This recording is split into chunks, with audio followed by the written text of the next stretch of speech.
बिस्मिल्लाहिर्रहमानिर्रहीम। अस्सलामु अलैकुम वरहमतुल्लाहि वबरकातुहू। अज़ीज़ तलबा, सूरह अनफ़ाल हम सबक नंबर 1 से लेकर 10 तक आयात को पढ़ चुके हैं। अब आगे क्या है कि इसकी मशक़ के अंदर इसके 2 सवाल दिए हुए हैं। एक तो ये कि ईमान वालों की सिफ़ात बयान करें, दूसरा ये कि 2 ग्रोहों से क्या मुराद है।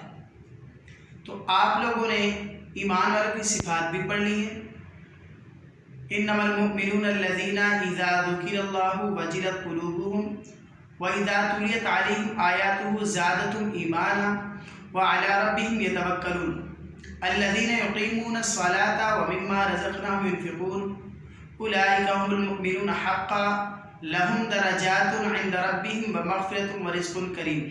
अल्लाह ताला फरमाते हैं मोमिन तो वही हैं जब अल्लाह का उनके सामने ज़िक्र किया जाए तो उनके दिल डर जाते हैं, और जब उनके सामने कुरान मजीद की आयत पढ़कर सुनाई जाती हैं तो उनका ईमान और बढ़ जाता है और वो अपने रब के ऊपर भरोसा भी करते हैं, नमाज कायम करते हैं और अल्लाह के दिए हुए माल में से नेक कामों में खर्च करते हैं। यही सच्चे मोमिन हैं।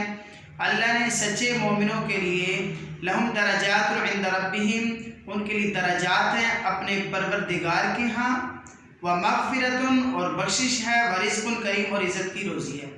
ये पहले सवाल का जवाब हो चुका है।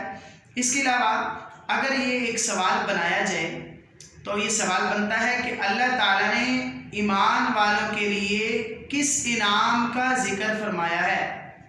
अल्लाह ताला ने सूरह अनफ़ाल में ईमान वालों के लिए कौन से इनाम का ज़िक्र फरमाया है। तो उसके जवाब में आप लिख सकते हैं लहुम दरजातुन इंदा रब्बिहिम व मग़फ़िरतुन व रिज़्क़ुन करीम, कि अल्लाह ताला ने उन ईमान वालों के लिए बड़े बड़े दर्जे, मग़फ़िरत और इज़्ज़त की रोज़ी तैयार कर रखी है। तो आप उसके जवाब में ये लिख सकते हैं। इसके अलावा दूसरा सवाल है 2 ग्रोहों से क्या मुराद है। तो 2 ग्रोहों से मुराद एक ग्रोह अबू सुफियान का था जो तिजारती सामान मुल्क शाम से लेकर तिजारत करके यहाँ आ रहा था, और दूसरा ग्रोह वो था जिसके पास जंगी सामान था, जिसका सरदार अबू जहल था। तो यहाँ पर अगर 2 ग्रोहों से क्या मुराद है आपसे सवाल किया जाए तो आप लोगों ने उसके सवाल का जवाब ये लिखना है 2 ग्रोहों से मुराद अबू सुफियान का तिजारती ग्रोह और अबू जहल का जंगी ग्रोह है। बात समझ आ रही है।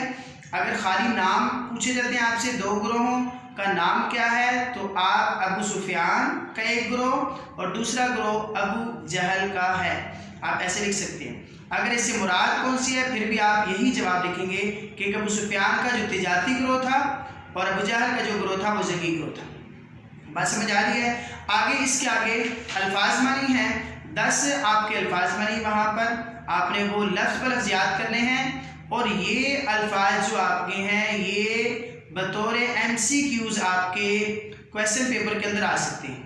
अक्सर औक़ात ऐसा होता है कि ये जो एक लफ्ज़ लिखा हुआ है इसी मानी को सवाल बनाकर आपसे MCQs में पूछा जा सकता है, या 2 अल्फाज को लेकर आपको शॉर्ट क्वेश्चन में पूछा जा सकता है कि इन 2 अल्फाज के मानी तहरीर करें। तो आप लोगों ने 10 के 10 अल्फाज याद